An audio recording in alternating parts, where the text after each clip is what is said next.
रत्नागिरीवरील भरणे येथील काळकाई मंदिरासमोर खवले मांजर तस्करी प्रकरणात सहभाग असलेल्या दत्ताराम श्यामा कोणके वय वर्ष 64 राहणार महाड याला घेऊन दापोलीचे परिक्षेत्र वन अधिकारी प्रकाश पाटील यांच्या नेतृत्वाखाली पथकाने अखेर जेरबंद केले। गेल्या 5 महिन्यांपासून संशयित वन विभागाच्या पथकाला गुंगारा देत होता। संशयितास न्यायालयासमोर हजर करण्यात आले असता 12 ऑगस्ट पर्यंत कोठडी सुनावण्यात आली आहे।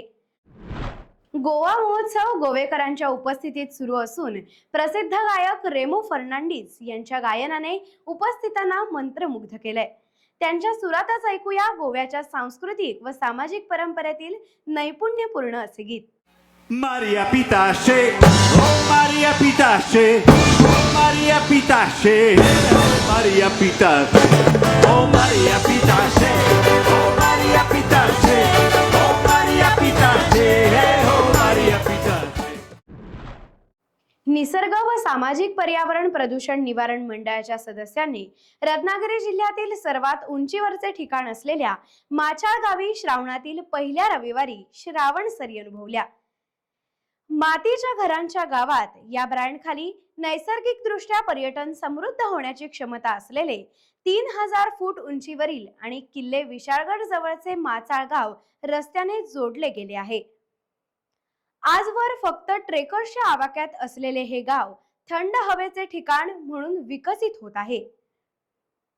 श्री मुचकुंदी ऋषींच्या गुहेच्या नेचर ट्रेल निमित्ताने माचाळचे प्रदूषण मुक्त वातावरण आणि थंड हवामानाची उत्साहवर्धक अनुभूती श्रावण सरी उपक्रमाच्या माध्यमातून घेता आल्याची भावना सहभागी पर्यावरण प्रेमींनी व्यक्त केली। ग्रामपंचायत लोधिवली वरोसे येथे 75व्या स्वातंत्र्य दिनानिमित्त तिरंगा रॅली व मॅरेथॉन काढण्यात आली।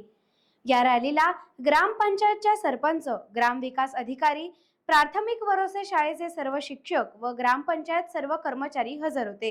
तसेच गावातील ग्रामस्थ व युवकही हजर होते।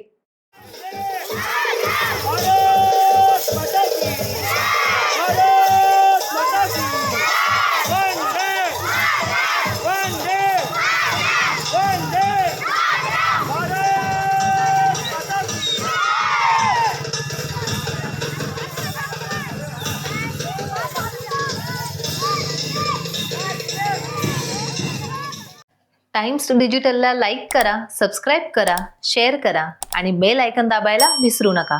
पाहत रहा टाइम्स डिजिटल।